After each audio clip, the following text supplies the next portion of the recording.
All right. So we want to spend 15 minutes and do a crash course in quantum computing. We don't want to go into very detailed depth of how things actually get implemented in hardware.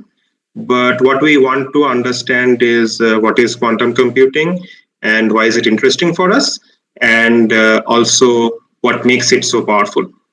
Those are sort of the main questions that we will be answering today.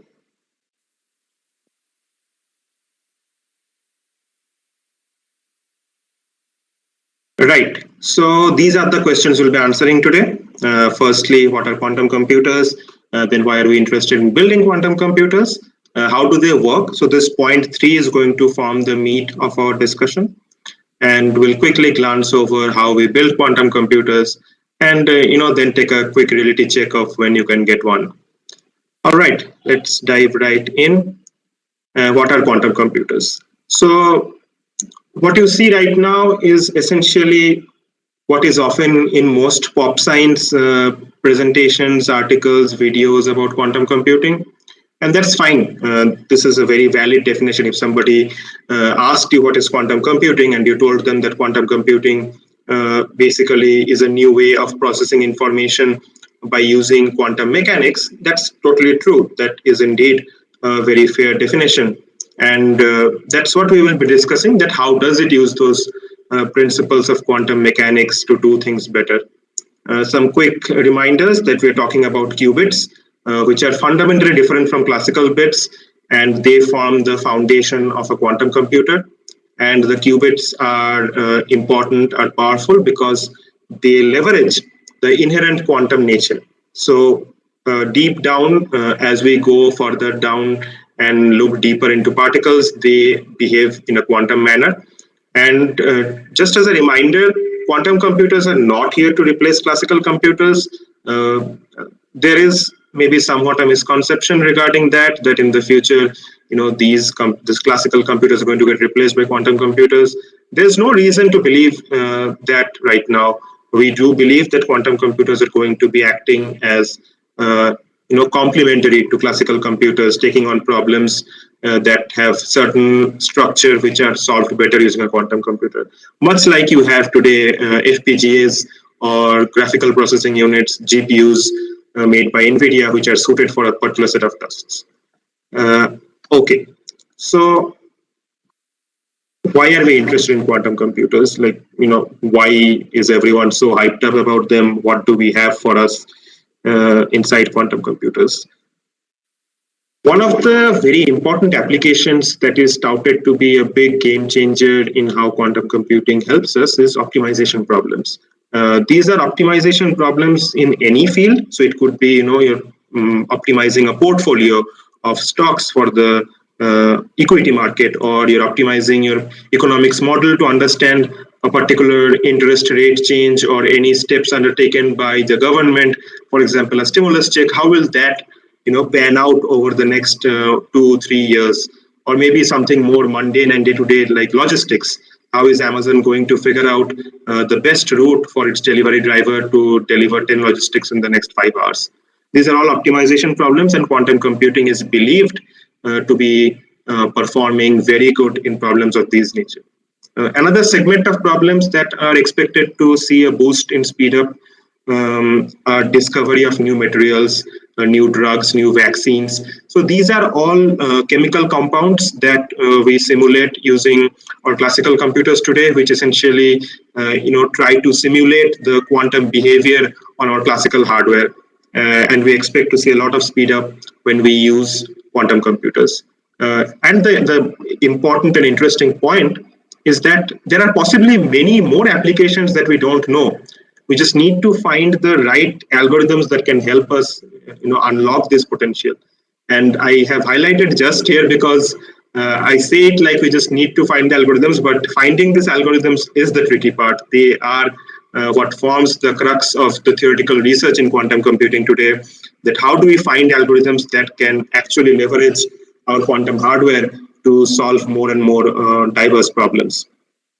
So bottom line is that there are certain problems which cannot be solved by classical computers, which are intractable by classical computers, and these can be solved efficiently by quantum computers.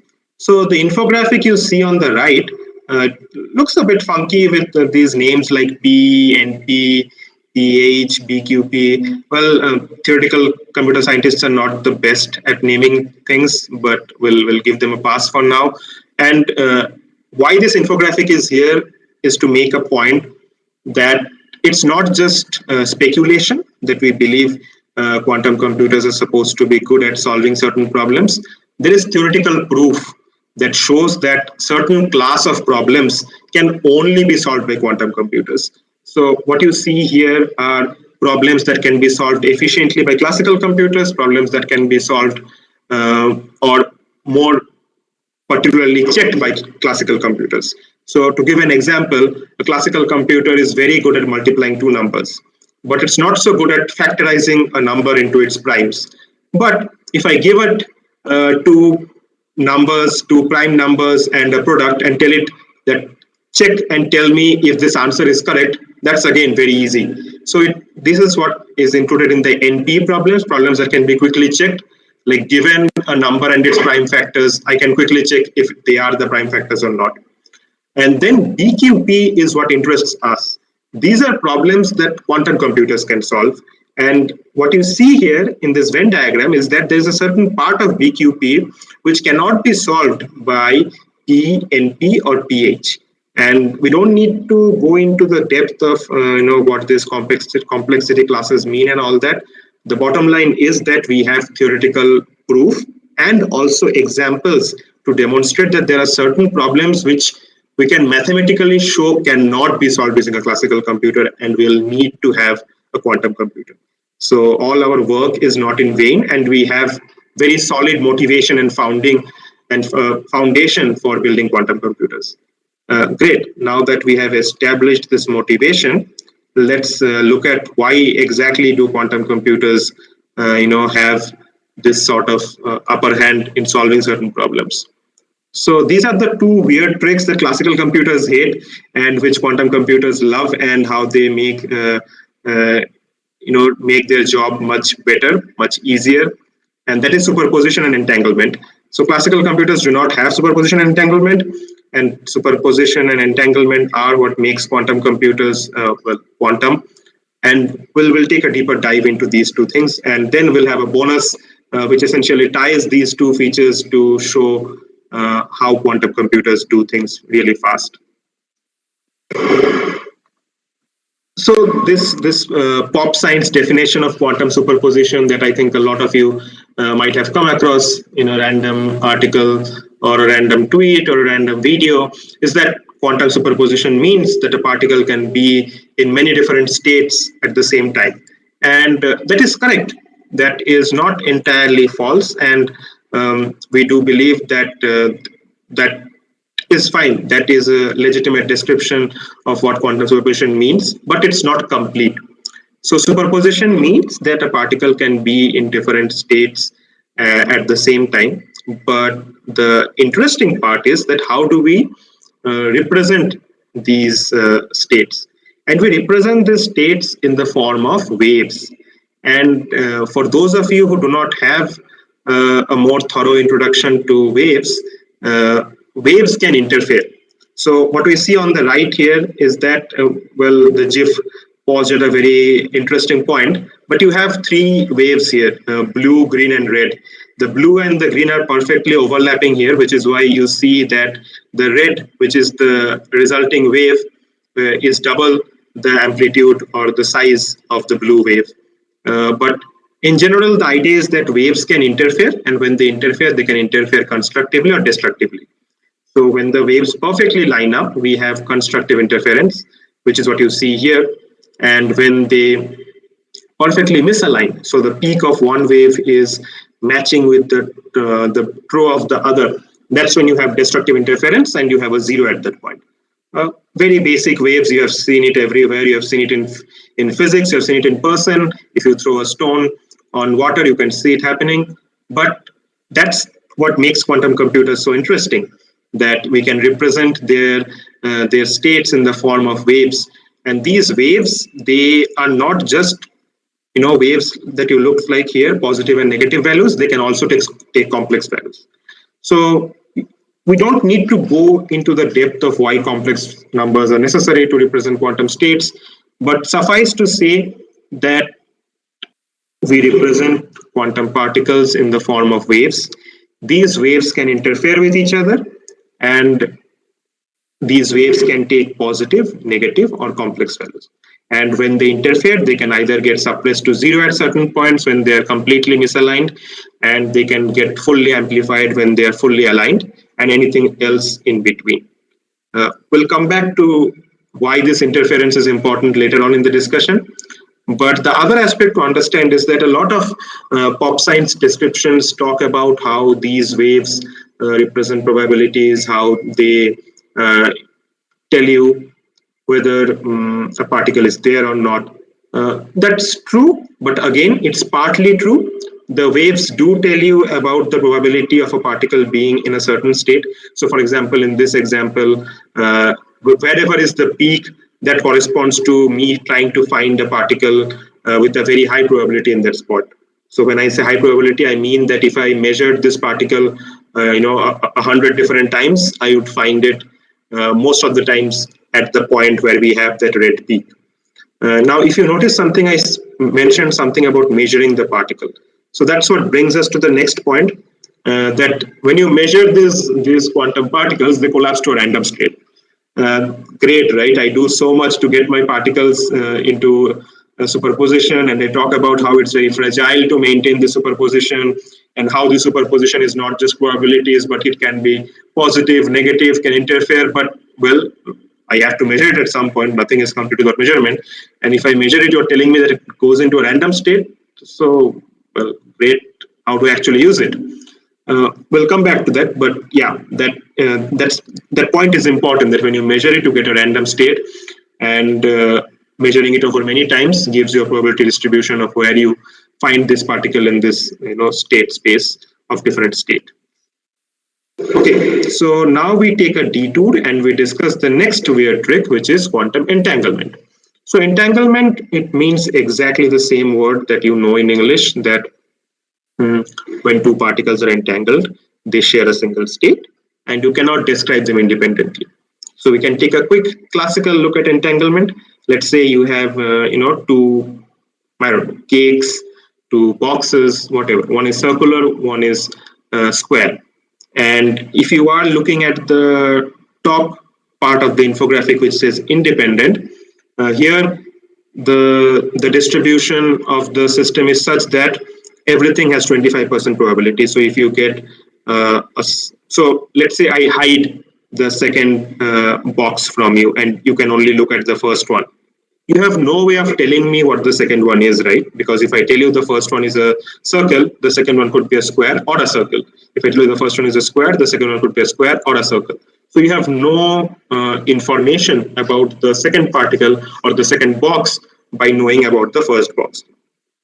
Whereas if you look at the bottom box, you will see that here the particles or the boxes or the cakes are entangled.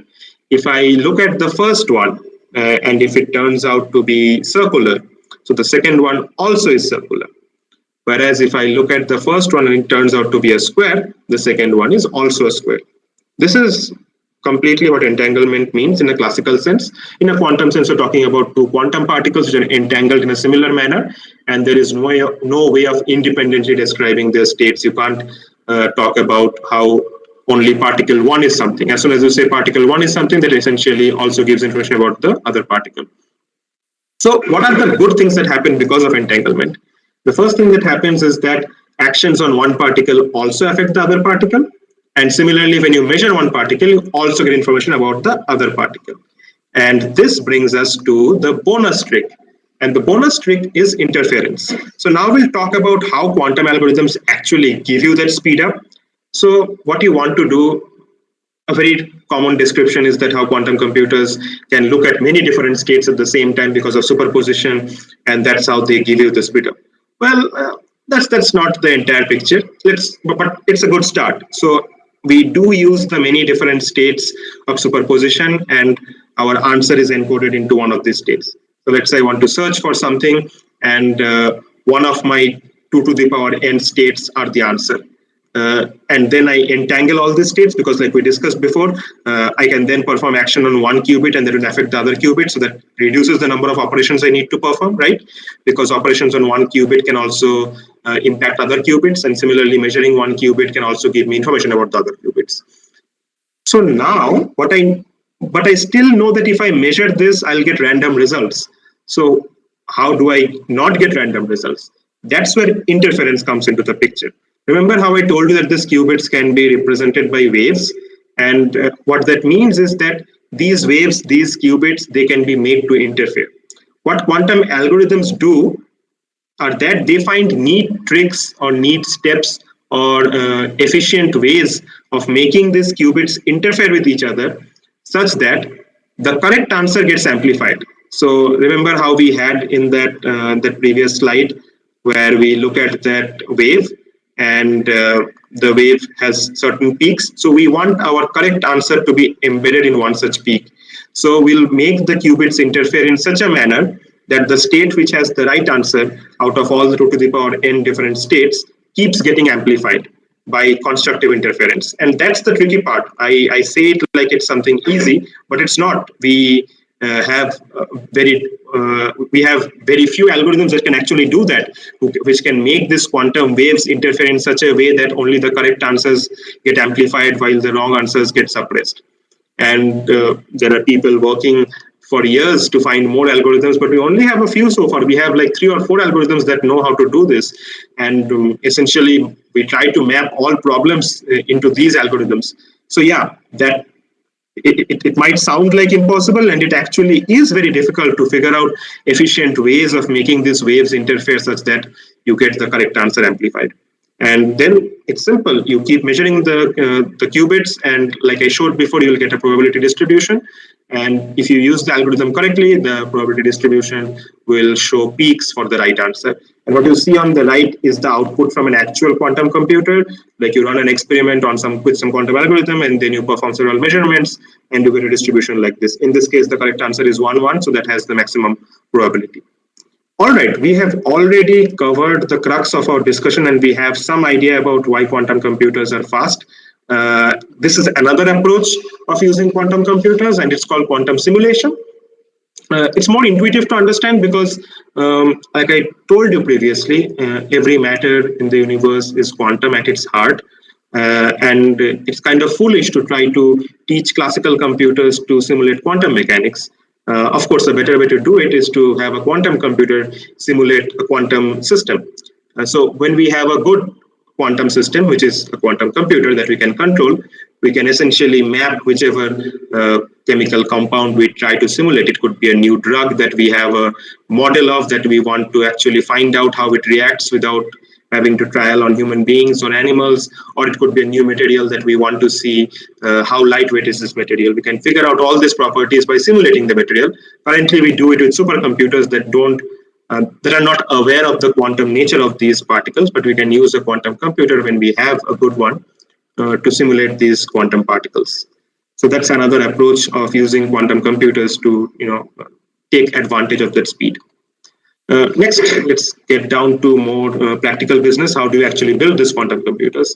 There are many different competing platforms right now, and we don't have a clear winner.